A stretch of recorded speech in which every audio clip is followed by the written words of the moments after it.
अभी तो मैं क्लास इसी टाइम कराऊंगी। मैं तो लिख दी हूँ कि 27 से 27 से मैं क्लास का टाइम चेंज कर दूंगी, है ना।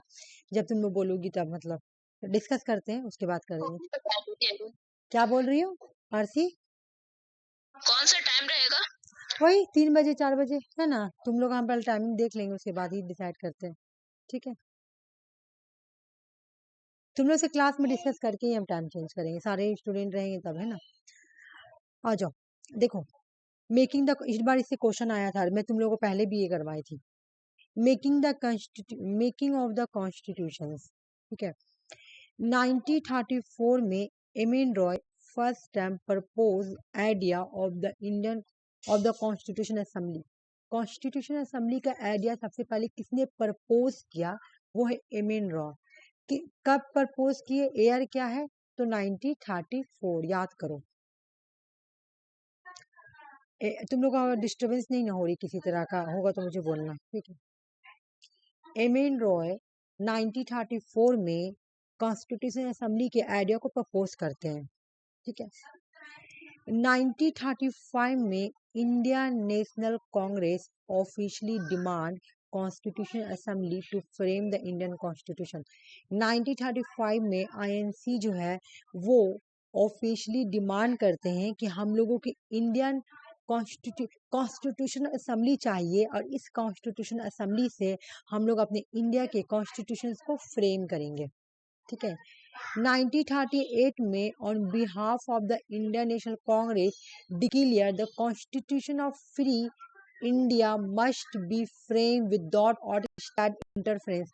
हम लोगों को एक ऐसा कॉन्स्टिट्यूशन असेंबली चाहिए, जवाहरलाल नेहरू बोलते हैं 1938 में कि ऐसी कॉन्स्टिट्यूशन हम लोगों को चाहिए जिसमें किसी का भी बाहर लोगों का कोई भी हम लोग को इंटरफेरेंस नहीं चाहिए, कोई भी इंटरफेरेंस नहीं कर सकता। और ये हम लोग कॉन्स्टिट्यूएंट असेंबली के थ्रू बनाएंगे, अपना कॉन्स्टिट्यूशन को फ्रेम करेंगे, लेकिन कोई भी बाहर से इंटरफेयर नहीं करेगा। और यहाँ पे जो इलेक्ट किया जाएगा कॉन्स्टिट्यूशन असेंबली में, वो अडल्ट फ्रांचाइज के बेस पर। जब कॉन्स्टिट्यूशन असेंबली बनेगी ना, उसके लिए जो मेंबर इलेक्ट किए जाएंगे वो अडल्ट फ्रांचाइज के बेस पर ही होंगे।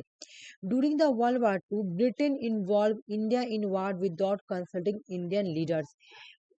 इंडियन लीडर से कोई कंसल्ट भी नहीं करते हैं, और इंडिया के जो इंडियन को क्या करते हैं, वर्ल्ड वार 2 में इन्वॉल्व कर देते हैं, ठीक है। Indian National Congress leading political force strong oppose British का डिसीजन। ब्रिटिश के इस डिसीजन से आईएनसी अपोज जाती। क्यों आपने हम लोग से पूछा नहीं? हम लोग के जो इंडियन बड़े बड़े लीडर हैं उनसे आपने कंसल्ट भी नहीं किया, और आपने इंडिया को क्या क्या वार में इन्वॉल्व कर दिया।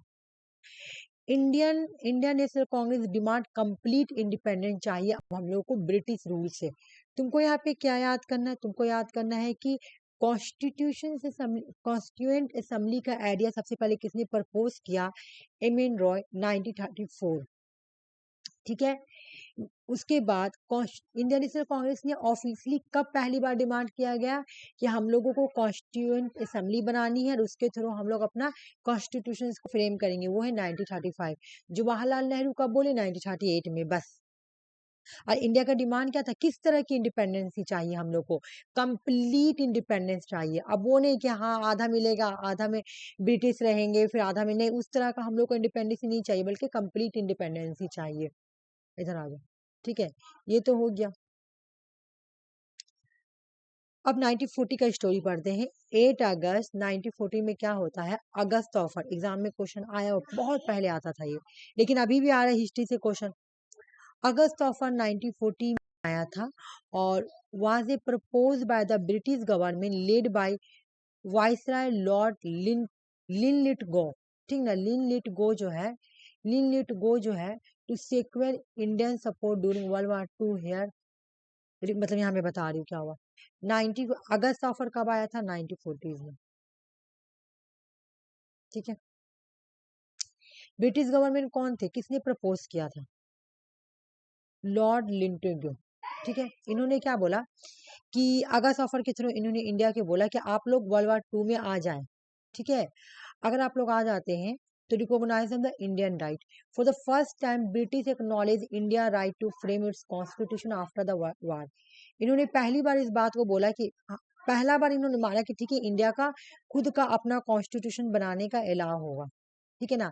फिर उन्होंने बोला कि हम लोग अगस्त ऑफर में सब बोलते हैं कि हम लोग डोमिनियन स्टेटस देंगे आप लोग को। The offer propose dominion state for India but it fail short of granting complete independence.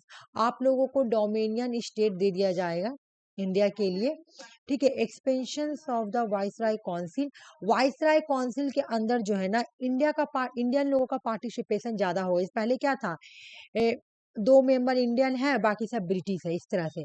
तो बोला गया है कि हम लोग क्या करेंगे, वाइसराय काउंसिल में इंडियन जितने भी है ना उनके पार्टिसिपेशन को और बढ़ा देंगे, ठीक है ना। Control over areas, defence, finance, home affairs remained under British control which limit to scope of the autonomy. India का जो भी डिफेंस होगा, जो इंडियन लीडर का जो डिफेंस, इंडियन लीडर भी अपना डिफेंस बना के रखा था, जो भी वो है वो इंडिया का, उस पे ब्रिटिश का तो कंट्रोल होगा ही कि ब्रिटिश अपना कंट्रोल कर लेगा, ठीक है। लेकिन जो ब्रिटिश का भी डिफेंस है, फाइनेंस है, होम मिनिस्टर है, वहां पर भी क्या किया जाएगा, आप लोगों को थोड़ा बहुत ऑटोनॉमी दे दी जाएगी इंडियन को।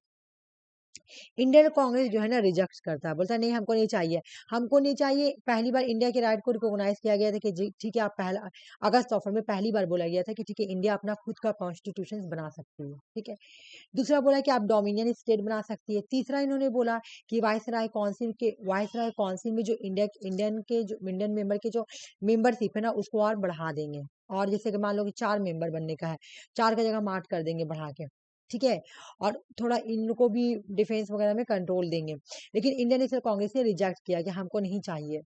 वार्धा सेशन हो रहा था, Indian National Congress reject the offer demanding it in advocated Jawaharlal Nehru famously remark dominion state concept is a dead और एज ए डोर नेल। इन्होंने बोला कि जो डोमिनियन स्टेट का कॉन्सेप्ट है ना वो डेड है, डेड, वो एक डेड है, एक दूर नेल का जैसा है, ठीक है ना। बिल्कुल हम लोगों को नहीं चाहिए, इन्होंने बस इनकार कर दिया। अगस्त ऑफर को कौन सा सेशन में इनकार किया गया था, तो वार्धा सेशन में इंडियन नेशनल कांग्रेस ने रिजेक्ट कर दिया। क्वेश्चन पूछेगा तो यही पूछेगा कि अगस्त ऑफर कब आया था, तो 1914 में, ठीक है। कौन वाइसराय कौन थे, लिन लिटोग्यो थे, ठीक है। दूसरा तुमसे ये पूछेगा कि पहली बार कब इंडियन के इंडिया को ये राइट दिया गया कि आप अपना खुद का कॉन्स्टिट्यूशन बना लीजिए, अगस्त ऑफर में। डोमिनियन स्टेटस के बारे में कहाँ बोला गया, अगस्त ऑफर में, ठीक है ना। ये सब पूछेगा। वार्धा से अगस्त ऑफर को रिजेक्ट किया गया था कौन सा सेशन में, वार्धा सेशन में।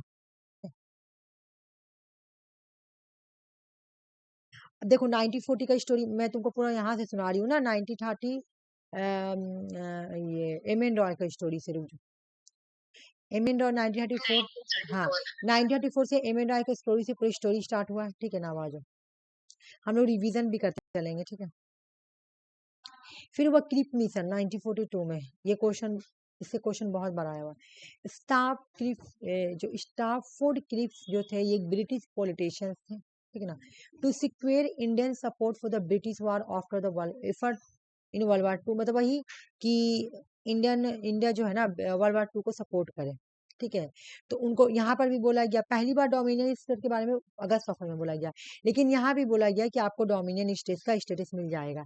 India would be give the dominion state after the war, meaning it would have equal standing with the other member of the British Commonwealth of nation. However the nature of this status would be contingent India future relationship with Britain, मतलब वही dominion state का status देगा। फिर बोला कि आपको ये भी अलाउ दिया जाएगा कि आप अपना कॉन्स्टिट्यूशन असेंबली, एक प्रॉमिस फॉर फॉर्म एक कॉन्स्टिट्यूंट असेंबली, प्रॉमिस किया गया कि ठीक है एक कॉन्स्टिट्यूंट असेंबली बनाई जाएगी इंडियन लोगों का, और आप उससे क्या करिएगा, ये कॉन्स्टिट्यूशन असेंबली के थ्रू न्यू कॉन्स्टिट्यूशन बना सकते हैं इंडिया के लिए। इंडिया का जो कॉन्स्टिट्यूशन बना है वो कॉन्स्टिट्यूंट असेंबली के थ्रू बना, याद रखना। Right to cede, the Indian provision would have the right to cede from the Indian union if any disagree with the term of the proposal constitution. Right to cede इसका मतलब है कि यहाँ पर इंडियन प्रोविंस को बोला गया था कि आपको ये राइट दिया गया है। एक मिनट को तो हट जा रहा था यहाँ पे मेरा, हट ये नहीं है प्रॉब्लम। प्रॉब्लम क्या है कि यहाँ पे ना, रुक जाओ एक मिनट, हटाने करने दो, एक हटा दिए, हाँ चलो। क्या बोल रहा, right to cedes Indian province, India province उस टाइम स्टेट को प्रोविंस बोलते थे ना, प्रोविंस जो इंडिया का प्रोविंस थी ना, उनको ये राइट दिया जाएगा कि अगर आपको इंडियन यूनियन से अलग होना है, सीट्स का मतलब अलग होना है, आप नहीं रहना चाहते तो आपको ये भी राइट दिया जाएगा, ठीक ना। Indian defence, Indian would be given the significant role defend the country during the war. India का जो डिफेंस है, इंडिया की जो मिलिट्री है ना, जैसे इंडियन लीडर की जो मिलिट्री थी ना, उसको वर्ल्ड war 2 में जाना होगा लड़ाई करने के लिए, ये सब क्रिप मिशन में बोला गया था। तुमको सिर्फ ये याद करना है क्रिप मिशन कब आया था, तो 1942 में। कौन लीड कर रहा था, तो स्टैफोर्ड। चलो एक बार हम लोग रिवीजन करते हैं, उसके बाद हम लोग पढ़ते हैं ये फेल क्यों हो गई, आज देखते हैं। इंडियन नेशनल कांग्रेस, द कांग्रेस ने रिजेक्ट किया the offer as did not promise full independence, क्योंकि ऑफर में फुल इंडिपेंडेंस के बारे में बात नहीं किया गया था, डोमिनियन स्टेट के बारे में बात किया गया था। Fail to address the demand for immediately self governance, Muslim League ने भी इसको रिजेक्ट कर दिया था, ठीक है ना। The proposal I did not give the advocate safeguard for Muslim, क्योंकि उसमें मुस्लिम के बारे में कुछ मेंशन नहीं था, इसलिए मुस्लिम लीग ने इसको नहीं माना, इसलिए ये प्रपोजल फेल हो गया। बताओ पहले, उसके बाद में आगे बढ़ती हूँ कि सबसे पहले कौन कॉन्स्टिट्यूएंट असेंबली के आइडिया को सबसे पहले किसने प्रपोज किया, एम एन रॉय 1934। पहली बार कब बोला गया कि हम लोग अपना खुद का कॉन्स्टिट्यूशन बनाएंगे,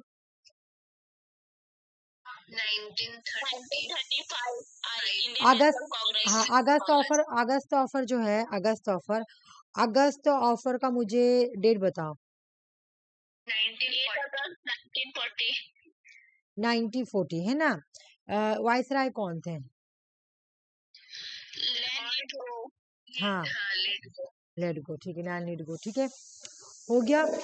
अब मुझे तुम लोग बताओ कि क्रिप मिशन का डेट क्या है, 1942।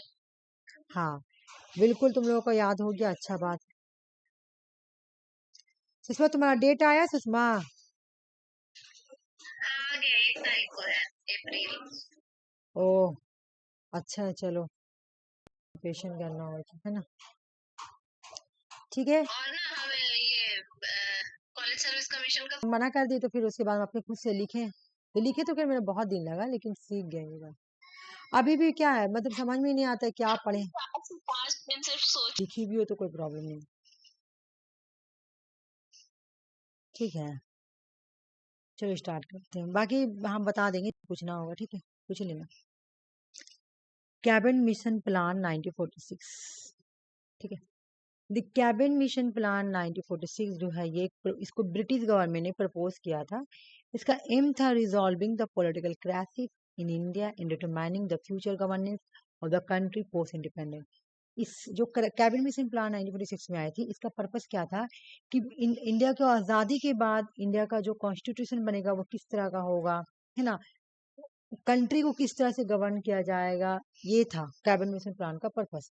कैबिनेट मिशन प्लान जो है ये कब आई थी, कैबिनेट मिशन प्लान के 3 मेंबर थे, Lord Pethick Lawrence, sir sir Stafford Cripps, A V Alexander, arrived in India March 1946 to negotiate and settlement. और ऐसे भी तो सीट लोग बताया नहीं है, सीट की निकाल देगा तो बेनिफिट होगा, जैसे नेट जैसे तुम्हारा निकल जा रहा बिहार दो, तो फायदा करेगा ज्यादा वो। यहाँ पे कंपटीशन करना बंगाल में बहुत ही टफ हो जाएगा, तो बिहार नाम लेने से पहले बेट एग्जाम लेगा ना, तो बेट लेगा तो साल भर लगेगा, ज्यादा नहीं लगेगा। ऐसे बिहार बंगाल भी ठीक है, यहाँ पर आदमी देगा, तैयारी करेगा हर जगह जहाँ लग जाए, और क्या, है ना। देखो कैबिनेट मिशन के अंदर क्या है, 3 मेंबर थे, ये क्वेश्चन आया हुआ भी है, प्रीवियस क्वेश्चन है। Lord Pethick Lawrence, Sir Stafford Cripps, A V Alexander, ठीक है ना। ये लोग मार्च 1946 में आते हैं नेगोशिएट सेटलमेंट करने के लिए इंडिया, ठीक है।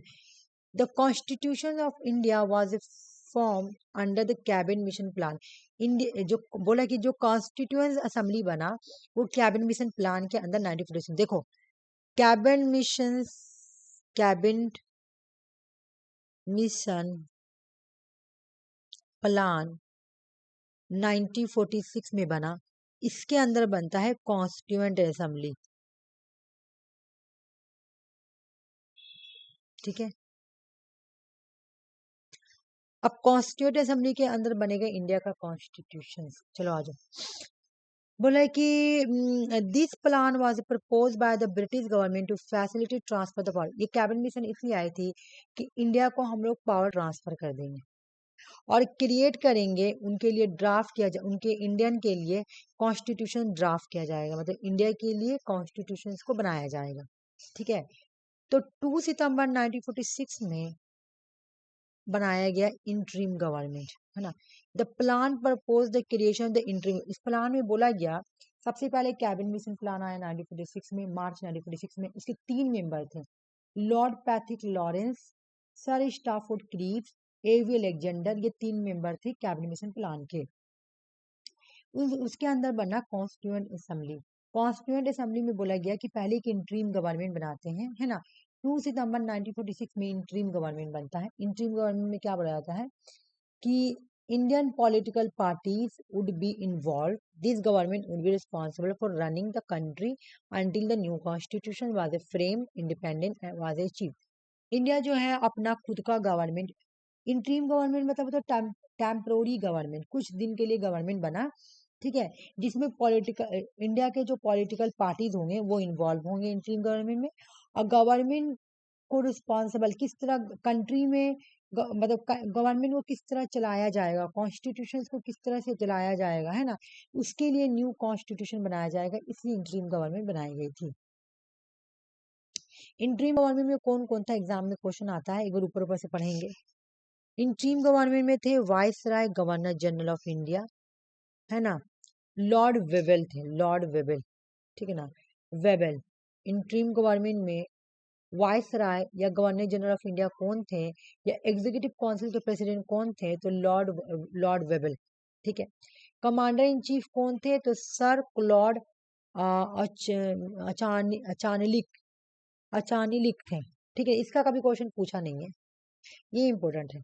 वाइस प्रेसिडेंट कौन थे, इंटरिम गवर्नमेंट के वाइस प्रेसिडेंट कौन थे, ये क्वेश्चन ऐसे पूछता है कि चेयरमैन थे, इंटरिम गवर्नमेंट के चेयरमैन नहीं, चेयरमैन नहीं थे, वो तो जो मेन था वो लॉर्ड वेबल थे। यहाँ पे जवाहरलाल नेहरू जो थे ना, वो वाइस प्रेसिडेंट थे एग्जीक्यूटिव काउंसिल के।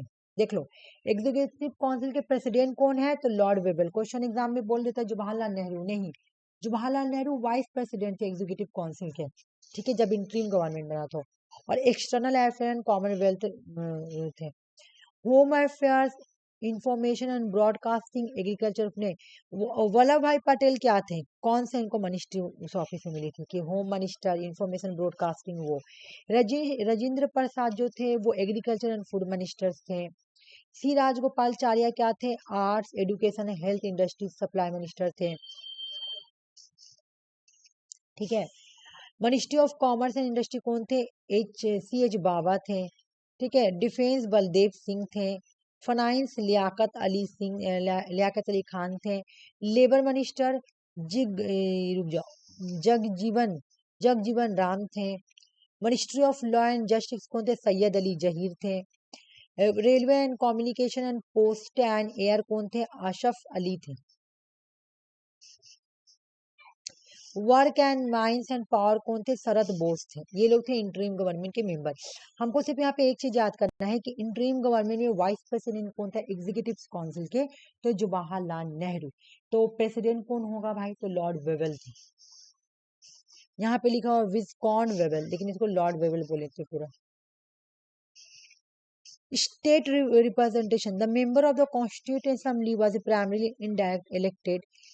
Their selections was the basis of population, and the seat were further divided to ensure representation of Muslims, scheduled caste, and other groups. State representative यहाँ पे बोला गया, कॉन्स्टिट्यूशन असेंबली में बोला गया भाई कि डायरेक्ट इलेक्टेड के इलेक्शन किया जाएगा, पॉपुलेशन के बेस पे किया जाएगा, जो मेजोरिटी माइनॉरिटी या मुस्लिम्स है ना, या जो शेड्यूल कास्ट शेड्यूल ट्राइब है उनको उनको उनको डिवाइड उनको भी रिप्रेजेंटेशन दिया जाएगा। Many princely states choose not to participate. बहुत सारे प्रिंसली स्टेट जो थे ना वो शुरू में उसको पे पार्टिसिपेट नहीं करते, ये हटा दो, इतनी इम्पोर्टेंट नहीं है जो था हमको। तो भाई हम यहाँ तक स्टोरी समझ लिए कैसे कैसे बना, अब यहाँ से हमको लाइनिंग याद करना है।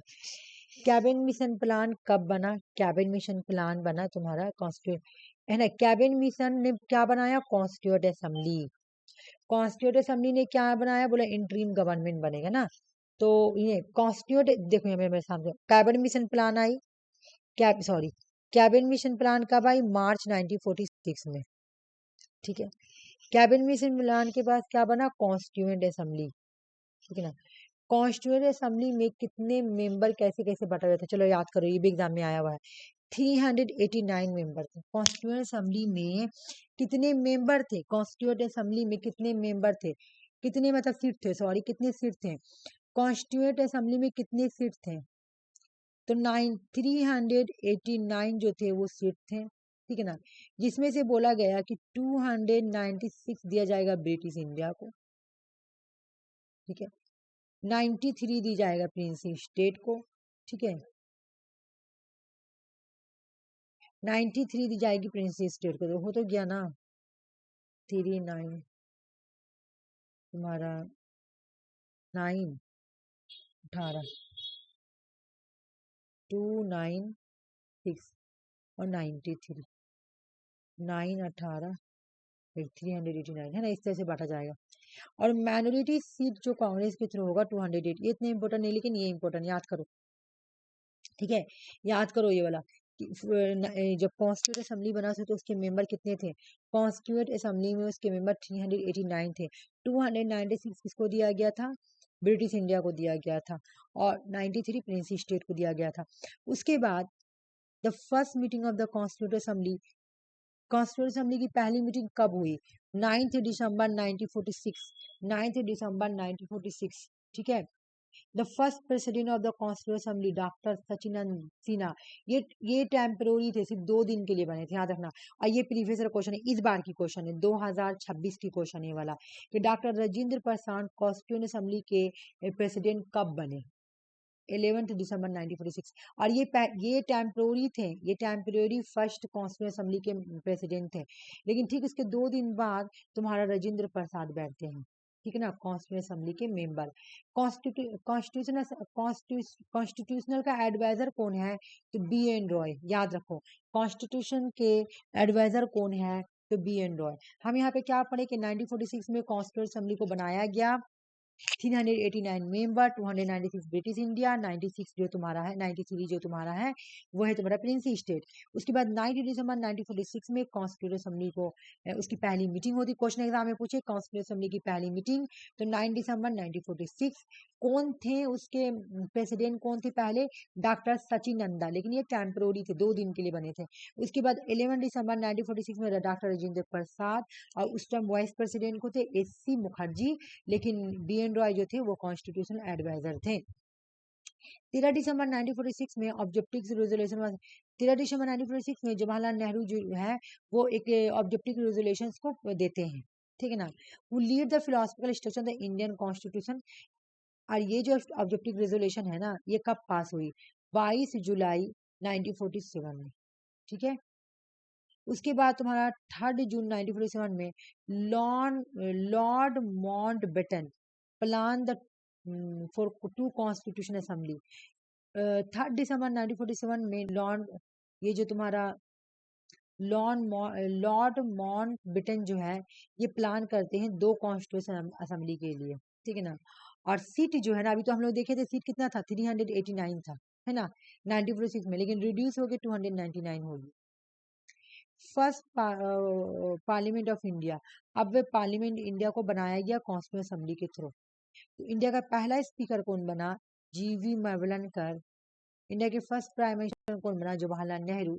फर्स्ट प्रेसिडेंट कौन बना? बताओ। First president of India doctor Rajendra Prasad. Doctor Rajendra Prasad. और डॉक्टर राजेंद्र प्रसाद जो है वो कॉन्स्टिट्यूट असेंबली के भी पहले प्रेसिडेंट है। ठीक है ना। कॉन्स्टिट्यूट असेंबली के भी वो पहले प्रेसिडेंट है या चेयरमैन, जो भी बोलो। ठीक है। उसके बाद बोला कि 26 नवंबर 1949 में कॉन्स्टिट्यूट असेंबली ने अडॉप्ट किया कॉन्स्टिट्यूशन। देखो पहले तुम्हारा आया कैबिनेट मिशन प्लान। इन्होंने क्या किया? 1946 में, मार्च 1946 में बनाया कॉन्स्टिट्यूट असेंबली। जब कॉन्स्टिट्यूट असेंबली बनी तो इन्होंने बोला कि न्यू कॉन्स्टिट्यूशन बनाएंगे, है ना। तो कॉन्स्टिट्यूट असेंबली ने कॉन्स्टिट्यूशन को एडॉप्ट कब किया? 26 नवंबर 1949 को। लेकिन ये जो कॉन्स्टिट्यूशन है जिसको कॉन्स्टिट्यूट असेंबली ने अडॉप्ट किया था, ये इन्फोर्स में कब आई? 1940, है ना, 26 जनवरी 1950s में। ठीक है, बताओ कुछ प्रॉब्लम है यहाँ तक का? कुछ भी? नहीं सुषमा बोलो। नहीं, कोई प्रॉब्लम। मैं तुम लोगों को आज है ना 1:30 बजे तक ही क्लास कराऊंगी, ठीक है ना। क्या बोला? अरे आज क्लास 1:30 बजे तक ही रहेगी। अच्छा ठीक है। चलो आज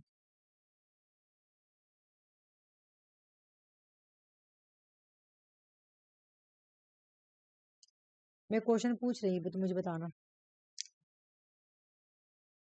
किस साल कॉन्स्टिट्यूट असेंबली को बनाया गया? किस साल कॉन्स्टिट्यूट असेंबली को बनाया गया? 26 नवंबर 1949। 26 कॉन्स्टिट्यूशन, नवंबर 1949। हाँ 6, हाँ ठीक है। 90 क्या बोली तुमने? फिर से बोलो तो। 49। कैसे हम कॉन्स्टिट्यूट असेंबली बोल रहे? Constituent assembly 47। नहीं आरसी, कैसे तुम गलत बोल सकती हो इतना? वो कॉन्स्टिट्यूट असेंबली एडॉप्ट किए थे हम लोग 26 नवंबर नहीं, 1949 और कॉन्स्टिट्यूट असेंबली इलेक्ट बोले, किया कॉन्स्टिट्यूशन नहीं बोले। मेरी बात समझो, फिर क्वेश्चन समझो। 9 दिसंबर। नहीं, फिर भी नहीं समझ रही तुम लोग। 1946 में कैबिनेट मिशन प्लान आता है इंडिया। कैबिनेट मिशन प्लान आके क्या बनाता है 1946 में? Constituent assembly. हाँ हाँ, कॉन्स्टिट्यूएंट असेंबली बनाता है कैबिनेट। कॉन्स्टिट्यूएंट असेंबली बनाता है। कॉन्स्टिट्यूएंट असेंबली क्या करता है? हम लोगों के कॉन्स्टिट्यूशंस को एडॉप्ट करता है। कब? 26 नवंबर 1949 को कॉन्स्टिट्यूशन को एडॉप्ट करता है ना। 26 नवंबर 1949 में कॉन्स्टिट्यूशन असेंबली क्या करता है? कॉन्स्टिट्यूशन को एडॉप्ट करता है, ठीक है। लेकिन ये कॉन्स्टिट्यूशन इनफोर्स में कब आता है? 26 जनवरी 1950। मैं एक बार यहाँ पे फ्लो चार्ट देंगे, हाँ 26 जनवरी 1950। एक बार मैं यहाँ पे बना रही हूँ, रुक जाओ। सबसे पहले तुम्हारा कैबिनेट मिशन प्लान आई, ठीक है ना। कैबिनेट मिशन प्लान, हाँ हाँ देखो मेरी बात सुनो, कैबिनेट मिशन प्लान आई है ना। तो कैबिनेट मिशन जब प्लान आती है तो उसके साथ कौन कौन आता है? बोलो। लॉर्ड पैथिक, स्टेफर्ड क्रिप्स, हाँ आता है, ईवी अलेक्जेंडर, हाँ एवी अलेक्जेंडर, ये फ्लोरेन। लोग हाँ फ्लोरेन, ये सब आता है, ठीक है। तो यहाँ पे रखो ऐसे कि ब्रिटिश गवर्नमेंट क्या करता है? कैबिनेट मिशन प्लान को भेजता है कि जाओ भाई तुम इंडिया, है ना। अब मुझे एक यहाँ पे क्वेश्चन बताना है कि कैबिनेट मिशन प्लान कब आया? 1946, 1946। याद रखना, 1946। ठीक है ना। इसने जब आया तो इसका ऑब्जेक्टिव्स क्या था, मुझे ये बताओ। इसका ऑब्जेक्टिव्स क्या था? मैं देख रही तुम्हें समझी कि नहीं, इसका ऑब्जेक्टिव्स क्या था? ये कॉन्स्टिट्यूएंट असेंबली को बनाने के लिए है। हाँ इसका मैं ये पावर को ट्रांसफर करना भी मैं ऊपर पढ़ाई हूँ। पहला पर्पस था कि इंडियन को क्या करेंगे? ट्रांसफर करना पावर, ठीक है ना। कैबिनेट मिशन प्लान 1946 को बनाया गया। इसका ऑब्जेक्टिव था पावर को ट्रांसफर करना एंड फ्रेम कॉन्स्टिट्यूशंस, कॉन्स्टिट्यूशंस को फ्रेम करना, इनका ऑब्जेक्टिव था। ये फ्लो चार्ट समझो, ठीक है। इनका ऑब्जेक्टिव सही है, ठीक है। लेकिन इन्होंने क्या फॉर्मेट किया, फॉर्मेशन क्या किया बताओ? Interim government. नहीं, formation of the constituent assembly. इन्होंने कॉन्स्टिट्यूएंट कॉन्स्टिट्यूएंट असेंबली असेंबली बना, हाँ बनाया। हाँ कॉन्स्टिट्यूएंट असेंबली बनी। जब कॉन्स्टिट्यूएंट असेंबली बनी ना, तब जाके जो तुम्हारा बना इंटरिम गवर्नमेंट, है ना। उसके बाद जाके तुम्हारा क्या बनता है, यहाँ पे लिख दे रही हूँ, इंटरिम गवर्नमेंट बनता है। क्या बनता है? Interim, interim government, interim government बना, ठीक है। फॉर्मेशन ऑफ इंटरिम गवर्नमेंट भी तुम लोग लिख सकती हो, ठीक है। समझ में आ गया इतना, ठीक है। उसके बाद बोलो क्या होता है?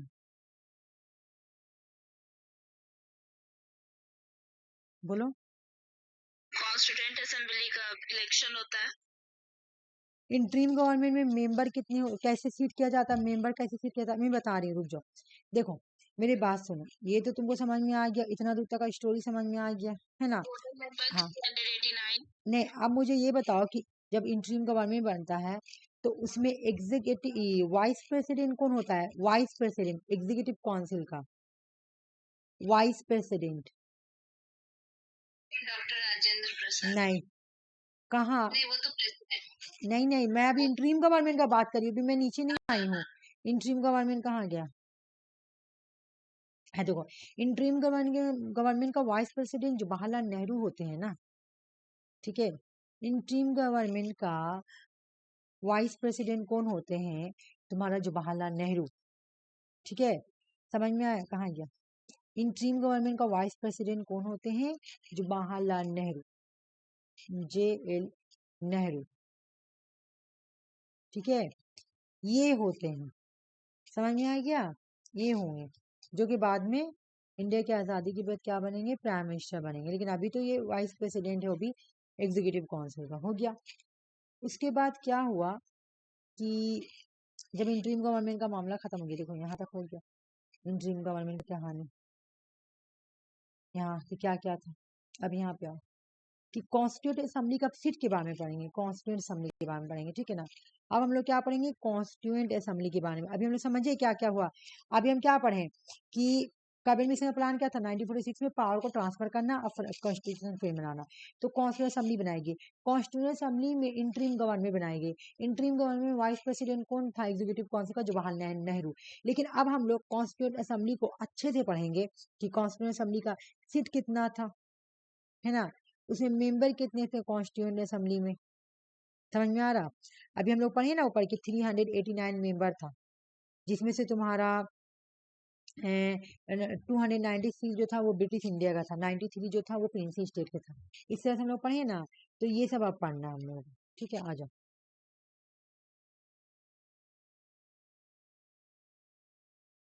अगर तुमसे साफ पूछे कि कॉन्स्टिट्यूएंट असेंबली किसके थ्रू बना, उसको किसने बनाया है, कॉन्स्टिट्यूएंट असेंबली को किसने बनाया है, बताओ किसने बनाया है।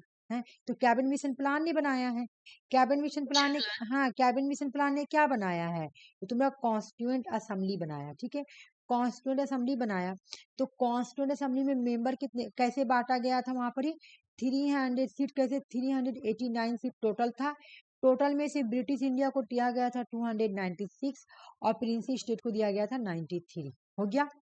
कॉन्स्टिट्यूएंट असेंबली की पहली मीटिंग कब हुई थी, बताओ मुझे, फर्स्ट मीटिंग 9 दिसंबर 1946, है ना। इसके यहाँ पे प्रेसिडेंट कौन थे,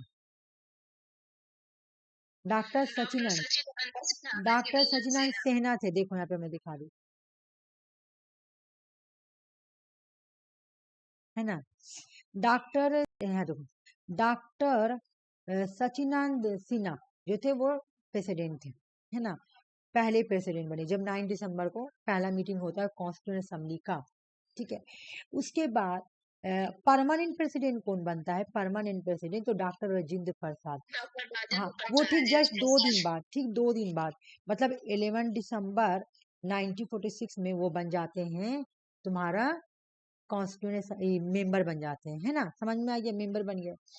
उसके बाद बोला गया कि अब तुम बताओ नेक्स्ट क्वेश्चन कि कॉन्स्टिट्यूएंट असेंबली ने कॉन्स्टिट्यूशन को एडॉप्ट कब किया, कॉन्स्टिट्यूशन को एडॉप्ट कब किया कॉन्स्टिट्यूशन असेंबली ने,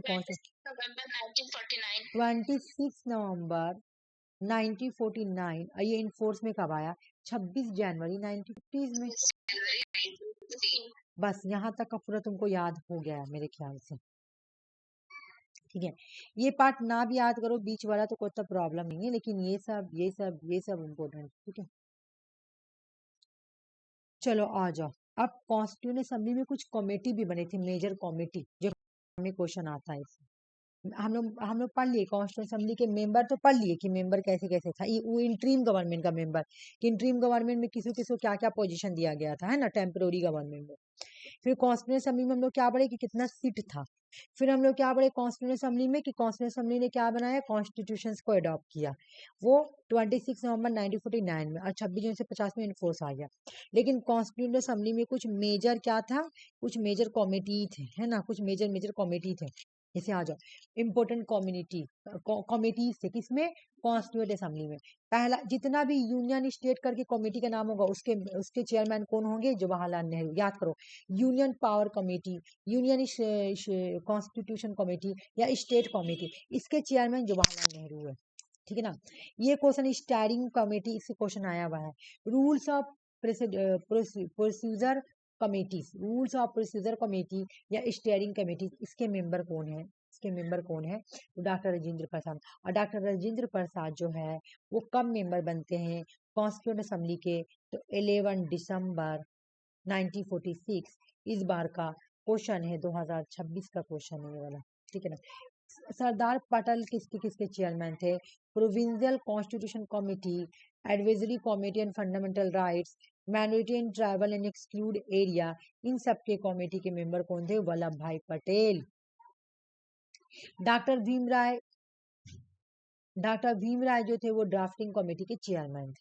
ठीक है, इतना दूर तो समझ में आ गया कि कौन कौन के स्टेट और यूनियन रहेगा उसके जवाहरलाल नेहरू। ठीक ना। स्टीयरिंग और रूल्स ऑफ प्रोसीजर्स का जो है वो राजेंद्र प्रसाद।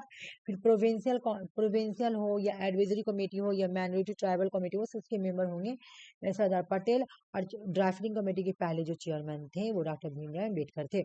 इस तरह से 29 अगस्त 1947 को a drafting committee was set up to prepare the new constitution. 29 अगस्त 1947 को एक न्यू कॉन्स्टिट्यूशन के ड्राफ्ट को तैयार किया जाता है और इसमें 7 मेंबर थे। ठीक है, कौन कौन मेंबर थे वो एग्जाम में क्वेश्चन आता है, आया हुआ भी है।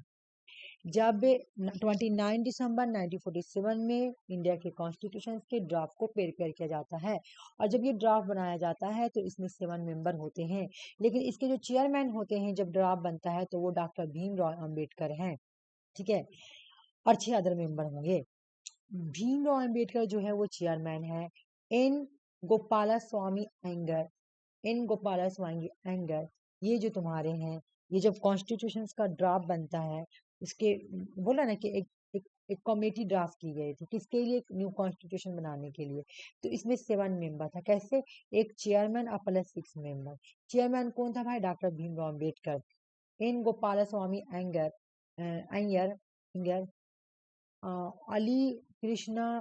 अली कृष्णा स्वामी अय्यर, डॉक्टर के एम मुंशी, सैयद मोहम्मद सदुल्ला, एन माधव रॉय, इसको रिप्लेस कर दिया गया था बाद में, टीटी कृष्णमाचारी, ये सब जो थे, इसको भी रिप्लेस किया गया था। टीटी कृष्णमाचारी को रिप्लेस किया गया डीपी कैथन, क्योंकि उनका डेड हो गया था ना, इस वजह से उनको रिप्लेस कर दिया गया था।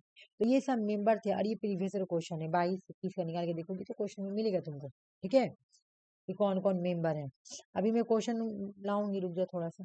हाँ, तो भाई इस तरह से करके 26 जनवरी 1950 को, अच्छा 25, उसके बाद यहाँ पे ये बात मैं भूल गई लिखना, यहाँ पे लिखा हुआ नहीं है।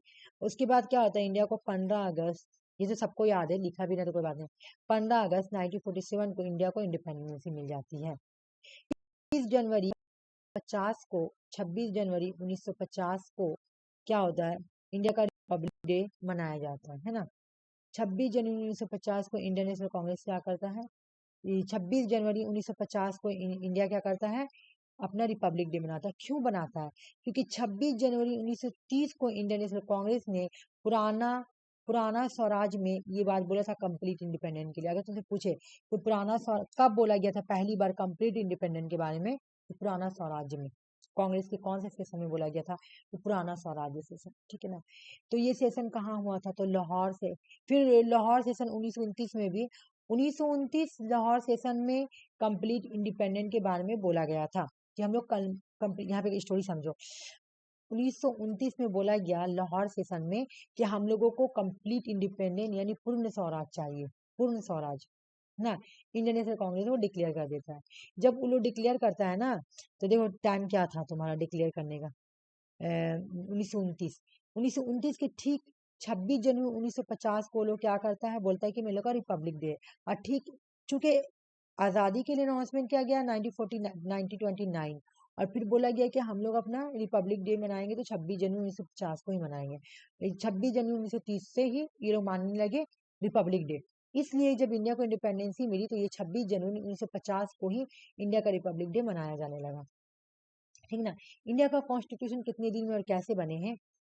बोला कि 2 साल 11 मंथ 18 दिन लगा। इंडिया के कॉन्स्टिट्यूशन बनाने में कितना दिन लगा है? 2 साल 11 मंथ 18।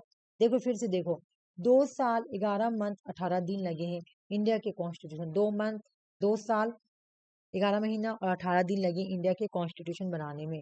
11 सेशन हुए, 15 वीमेन पार्टिसिपेट की थी। बंगाल नरसिम्हा रॉय जो थे, मतलब BN रॉय, BN रुक जाओ, BN रॉय है ना, ये लीगल एडवाइजर थे। कॉन्स्टिट्यूशन बनाने के लीगल एडवाइजर कौन थे? BN रॉय थे। ठीक है, समझ में आया तो बोलो मुझे। कहीं पे हौच पौच हुआ क्या? नहीं, ठीक है। ठीक है, चलो मैं एक दो क्वेश्चन पूछ लेती हूँ, उसके बाद मैं आगे बढ़ती हूँ।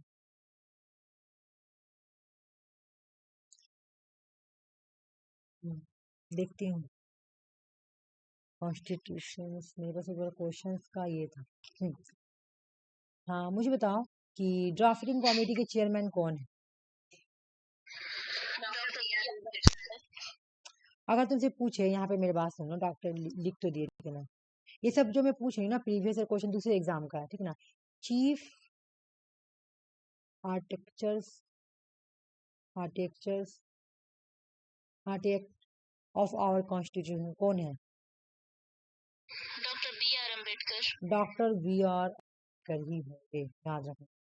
ठीक है, अगर क्वेश्चन ऐसे भी पूछेगा तो इसका आंसर डॉक्टर BR अम्बेडकर ही होंगे। ठीक है, मुझे और बताओ। इन्हें मिल नहीं रहा ना, बहुत अच्छा से वो क्वेश्चन सेलेक्ट कर गए थे। वो सब तुम्हारा डिफेंस वगैरह में क्वेश्चन में एग्जाम आया हुआ है, डिफेंस में आया है। उसके बाद तुम्हारा CDS वगैरह जो बड़ा बड़ा एग्जाम होता है ना, उस सब में आया हुआ MCQ। और हम लोड करके रखे थे कि तुम से पूछेंगे, मिल नहीं रहा। मैं एक सेकंड रुको तो मैं ढूंढ लेती हूँ, तुमसे पूछ लेती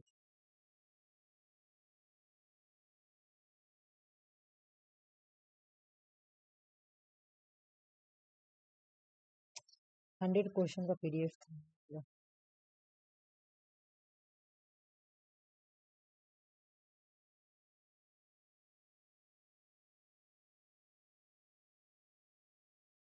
हाँ, एक मिनट रुको। अगर तुमसे कोई पूछे द कॉन्स्टिट्यूशन असेंबली ने फॉर्म किया है ना, कॉन्स्टिट्यूशन असेंबली ने फॉर्म किया drafting committee of the Indian constitution को कब बनाया गया? ड्राफ्ट कब किया गया, बनाया कब किया गया? यहाँ पे देखो लिखा है, तो इसका तो आंसर ये क्या है लिखा हुआ? 29 अगस्त। 29 अगस्त 1947 में ड्राफ्ट किया गया था, है ना। न्यू कॉन्स्टिट्यूशन के ड्राफ्ट को बनाया गया था। अगर तुमसे पूछे कि कॉन्स्टिट्यूशन, मेरे क्वेश्चन समझो, मैं यहाँ पे क्वेश्चन लिख रही हूँ, समझना। ये क्वेश्चन आया हुआ है एग्जाम का क्वेश्चन, इसलिए मैं तुमको लिख दे रही हूँ। कहाँ लिखो, कहाँ लिखो, देखो क्वेश्चन था तुम्हारा ऐसे, कहाँ चले गया क्वेश्चन? हाँ, द कॉन्स्टिट्यूशन, दीदी, हम हाँ ना लीव कर रहे हैं। हाँ हाँ, लीव कर दो, कोई बात नहीं, तुम रिकॉर्डेड देख लेना, ठीक है ना। थैंक यू दीदी। हाँ, welcome sister. The constitute the constituent assembly, देखो पहले मेरी बात। The constituent assembly formed from the drafting committee of Indian Constitution, Indian Constitutions। इसका आंसर होगा तुम्हारा 29 अगस्त 1947। मैं एक बार फ्लो चार्ट बनाने का कोशिश कर रही हूँ, ठीक है। 90, यहाँ से बनाती हूँ, 1946 में, ठीक है, कैबिनेट मिशन प्लान आया, ठीक है। कैबिनेट मिशन प्लान आया, सही बोल रही हूँ ना? कैबिनेट मिशन, हाँ, कैबिनेट मिशन प्लान जो था वो आया, तो क्या बनाया? कैबिनेट मिशन प्लान 1946 में आया, ठीक है। इसको ब्रिटिश इंडिया ने, इसका पर्पस क्या था? इसका पर्पस था इंडियन को पावर को ट्रांसफर करना, है ना, इंडियन के लोगों को पावर को ट्रांसफर कर देना, ठीक है। इसके 3 मेंबर थे, Lord Pethick Lawrence, A V Alexander, Sir Crippsford, है ना, सॉरी सॉरी, हाँ, स्टाफोर्ड क्रीप्स, नहीं, स्टाफोर्ड क्रीप्स, सॉरी, हाँ, हो गया, ठीक है। समझ में आई है ना? 1946 में आती है, उसके बाद हो गया, समझ में आ गया। कैबिन मिशन प्लान बनी। कैबिन मिशन प्लान क्या करती है तुम्हारा? कैबिन मिशन प्लान जो है वो 24 मार्च 1946 में आई थी, है ना, आती है, और आके क्या करती है? इंटरिम गवर्नमेंट बनाती है। 1946 में बनाती है तुम्हारा interim government,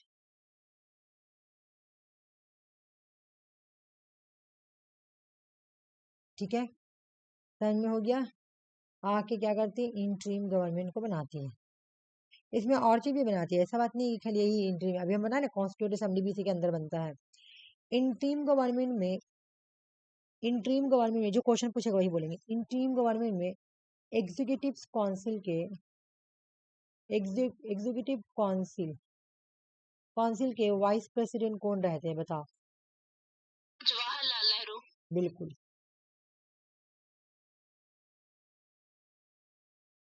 JL Nehru, Jawaharlal Nehru होते हैं, ठीक है, समझ में गया? और भी बहुत सारे लोग होते हैं। मुझे उसके बाद मुझे बताओ कि जब तुम्हारा कैबिनेट मिशन बुलाना आया 1946 में, ये सब तो हो गया, उसके बाद मुझे ये बताओ कि उस 1946 में ही क्या बनाया जाता है? Interim government. नहीं, इंटरिम गवर्नमेंट तो हो गया तुम्हारा, है ना, इंटरिम गवर्नमेंट तो हो गया। दिसंबर 1946 में। हाँ, कॉन्स्टिट्यूट असेंबली बनेगी ना, कॉन्स्टिट्यूट असेंबली बनेगी, ठीक है ना।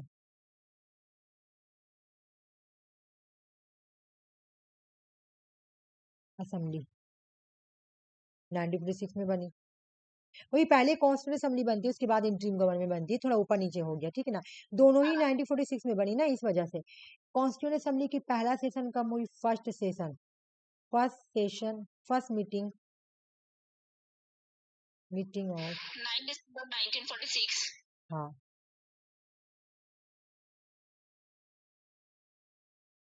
ठीक है, मिनट रुक जाओ। ये बात तो समझ में आ गया। पहला मीटिंग, कलर चेंज करके बनाऊंगी ना तो ऐसे याद होगा। फर्स्ट मीटिंग कब हुआ भाई?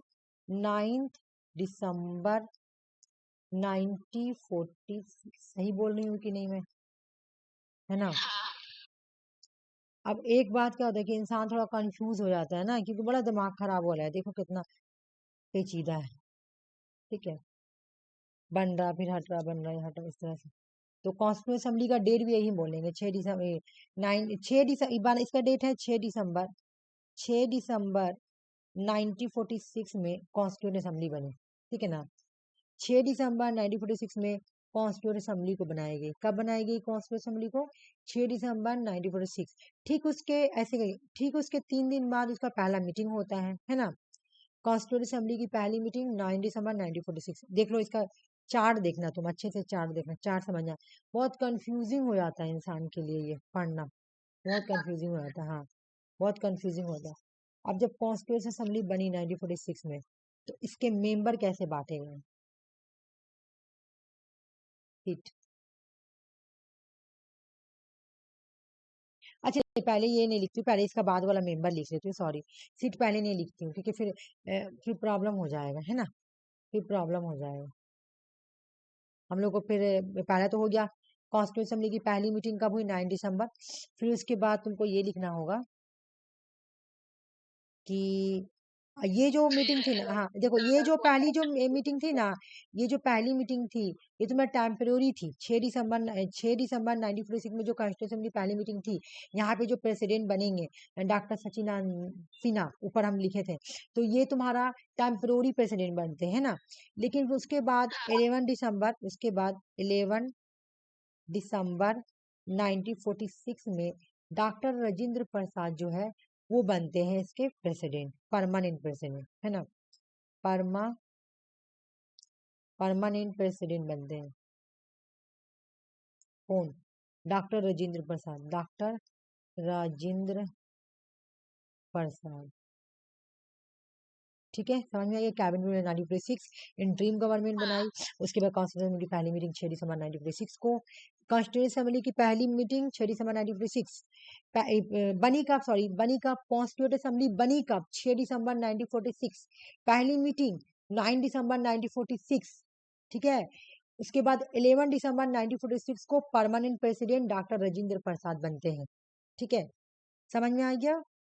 समझ में आ रहा है कि नहीं? ठीक है। उसके बाद तुम्हारा क्या होता है कि वो वाला क्वेश्चन आएगा तुम्हारा, कॉन्स्टिट्यूशन का फ्रेम, पहली बार कॉन्स्टिट्यूशन, हाँ ड्राफ्ट कब तैयार किया गया?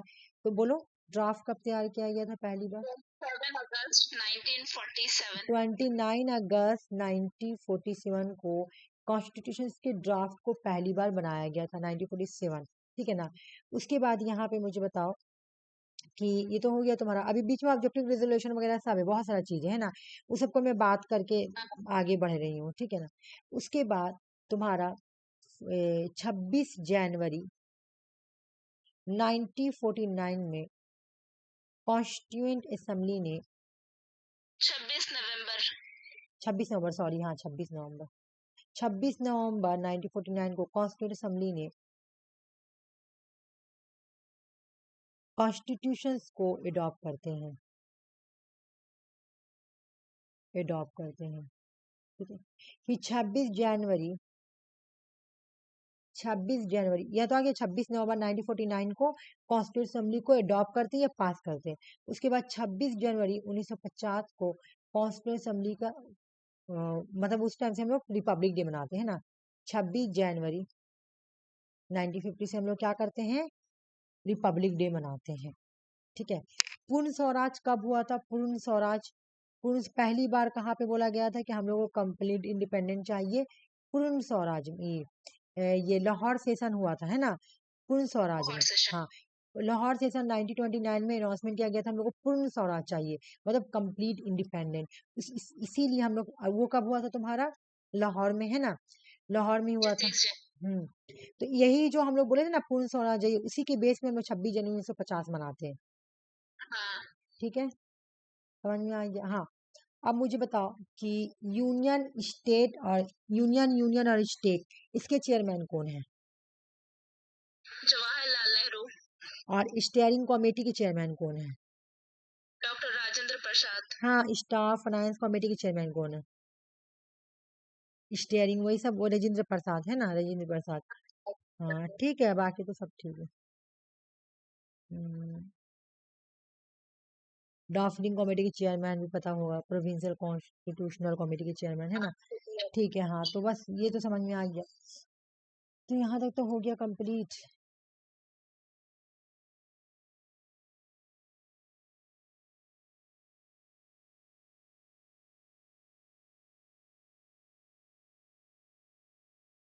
यहाँ पे मुझे लिखना पड़ेगा, डेट पूरा नहीं लिखी हूँ। कॉन्स्टिट्यूंट असेंबली का डेट है 6 दिसंबर 1946। ठीक है। इसके बाद पहली मीटिंग 9 दिसंबर 1946। परमानेंट प्रेसिडेंट डॉक्टर राजेंद्र प्रसाद बनते 11 दिसंबर 1946 को। वाइस प्रेसिडेंट HC मुखर्जी होते हैं। 13 दिसंबर 1946 को जवाहरलाल नेहरू ऑब्जेक्टिव रिजोल्यूशन को पेश करते हैं, है ना, प्रपोज करते हैं। और इस ऑब्जेक्टिव रिजोल्यूशन को कब पास किया जाता है तुम्हारा? 22 जुलाई 1947 को। ठीक है। 3 जून 1947 को लॉर्ड माउंटबेटन जो है वो कॉन्स्टिट्यूंट असेंबली के लिए प्लान लेकर आते हैं। ये सब हटा दो, यहाँ पे थोड़ा नंबर कम हो जाता है, ये सब हटा दो। उसके बाद 26 नवंबर 1949 को कॉन्स्टिट्यूंट असेंबली जो है कॉन्स्टिट्यूशन को अडॉप्ट करते हैं या पास करते हैं, जो भी बोलो। 26 जनवरी से 50 को हम लोग की जो कॉन्स्टिट्यूशन है वो इन फोर्स यानी काम करना स्टार्ट कर देती है। उसके बाद तुम्हारा union committee, union constitution committee, state committee के चेयरमैन कौन है? जवाहरलाल नेहरू। यूनियन डॉक्टर राजेंद्र प्रसाद जो है वो स्टारिंग या रूल ऑफ प्रोसीजर कमेटी के चेयरमैन है। सरदार वल्लभ भाई Patel provincial constitution committee, advisory committee, fundamental rights, minorities and tribal exclude area के सबके वो हैं। डॉक्टर भीमराव अम्बेडकर चेयरमैन जो ड्राफ्टिंग कमेटी के चेयरमैन थे, ठीक है। न्यू कॉन्स्टिट्यूशन का ड्राफ्ट पहला बार कब बनाया गया? 29 अगस्त 1947 को। इसमें 7 मेंबर थे। 7 मेंबर में कौन कौन थे? भीमराव अम्बेडकर, गोपाला अयंगर और अलादी कृष्ण अय्यर, डॉक्टर के मुंशी, सैयद मोहम्मद सैदुल्ला, एन माधव रॉय, टी कृष्णा मचारी। ये लोग 7 मेंबर जो थे ये थे, ठीक है। अब मेरी एक बात सुनो, मैं तुमको आज थोड़ा मैं कम क्लास ले रही हूँ, मैं नहीं बोल रही हूँ ज़्यादा, ठीक है ना। मैं 1:30 बजे तक ही क्लास लूँगी आ जाए तो तुमसे सबसे अच्छा मैं क्वेश्चन पूछ लेती हूँ कुछ कुछ, ठीक है। 10 मिनट टाइम है तो वो मैं 10 मिनट पढ़ा कर ही जाऊंगी, ऐसा बात नहीं है। ये इम्पोर्टेंट है। ये किसके लिए इम्पोर्टेंट है भाई? पीएससी एग्जाम वगैरह के लिए, ठीक है। ये तुमको इसीलिए मैं इसको बार बार रिवाइज, मैं पहले इतना नहीं रिवाइज कराती थी, ये पढ़ाती थी तो, लेकिन अभी इसका रीज़न ये है कि अभी एग्जाम में स्टेट का जो एग्ज़ाम होगा बिहार का, तो उसमें ये इम्पोर्टेंट है, ठीक है ना। बिहार के लिए इम्पोर्टेंट है, या फिर और भी कहीं जगह पीएससी होगा वो। बंगाल के लिए नहीं, बंगाल में तो तुमको इंटरव्यू देना है, ठीक है। तो पीएससी एग्जाम है, अभी जेपीएससी का सुन रहे 29 को एग्जाम है, दोगी क्या अगर होगा तो एग्जाम 29 को? 29 तारीख हम सुने चेंज हो गया, अप्रैल हो गया। अप्रैल ही हो जाए तो ठीक है, क्योंकि मैं भी नहीं देने के कंडीशन में हूँ अभी। ओ मेरा भी अभी कंडीशन नहीं दे पाएंगे हम, इतना जल्दी आएंगे इतना जल्दी देंगे, कुछ पढ़ा लिखा नहीं आदमी कैसे दे देगा। आप तो दे लीजिएगा जेबा, आपको क्या पढ़ना है। हाँ ये बात तो मेरे हस्बैंड भी बोले, अरे घर का कामों में हाँ, फंस जा रहे आपको थे मुझे। पढ़ाओ, इतना अच्छा से पढ़ा लेते हैं। घर का काम में फंस जाते हैं आज से, बड़ा हाँ ये दिमाग तो खराब हो है। जाता है, बहुत काम हो जाता है, एकदम माइंड इधर उधर हो जाता है बहुत ज्यादा। कभी कभी लगता है अल्लाह मेरी पढ़ाई खराब हो रहा है, लेकिन कभी कभी लगता है नहीं ठीक है बन जाएगा ऐसे वैसे, इस तरह से। हम लेकिन देखे यूट्यूब पे दिखा रहा था, नोटिफिकेशन आया है, चेंज हो गया है, हम्म। अप्रैल हो गया डेट। हाँ वही ठीक रहता है, अगर डेट थोड़ा चेंज हो जाता तो ठीक रहता, क्योंकि तो थोड़ा तुम लोग का भी हो जाता ना प्रिपरेशन अच्छे से, हाँ हाँ है ना, थोड़ा प्रिपरेशन हो जाता। नहीं होगा तो फिर प्रॉब्लम हो जाएगा, और क्या। कोशिश करेगा आदमी, और क्या। हाँ हम्म। अच्छा तुम आ जाओगी ना, कितने बजे आओगी? हाँ, आएंगे अम्मी के साथ। क्वेश्चन बताना मुझे। Last governor general of India कौन है?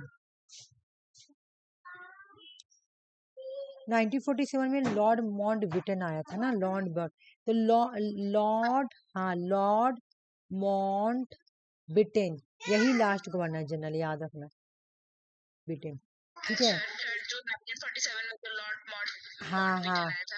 ये लास्ट है, ठीक है। ओके ये लास्ट है। बाकी ड्राफ्टिंग कमेटी के चेयरमैन कौन है, फर्स्ट कौन है ना, सब तुमको पता है ना, ये सब तो सब पढ़ा हुआ है। हाँ हाँ। बाकी ऐसा कोई क्वेश्चन मेरे माइंड में आ नहीं रहा। हम्म, तो याद उतना नहीं है। आपके पास आर्टिकल होगा ना, अगर तो हमको सेंड कीजिएगा ना, हम एक ही 2 आर्टिकल पढ़े।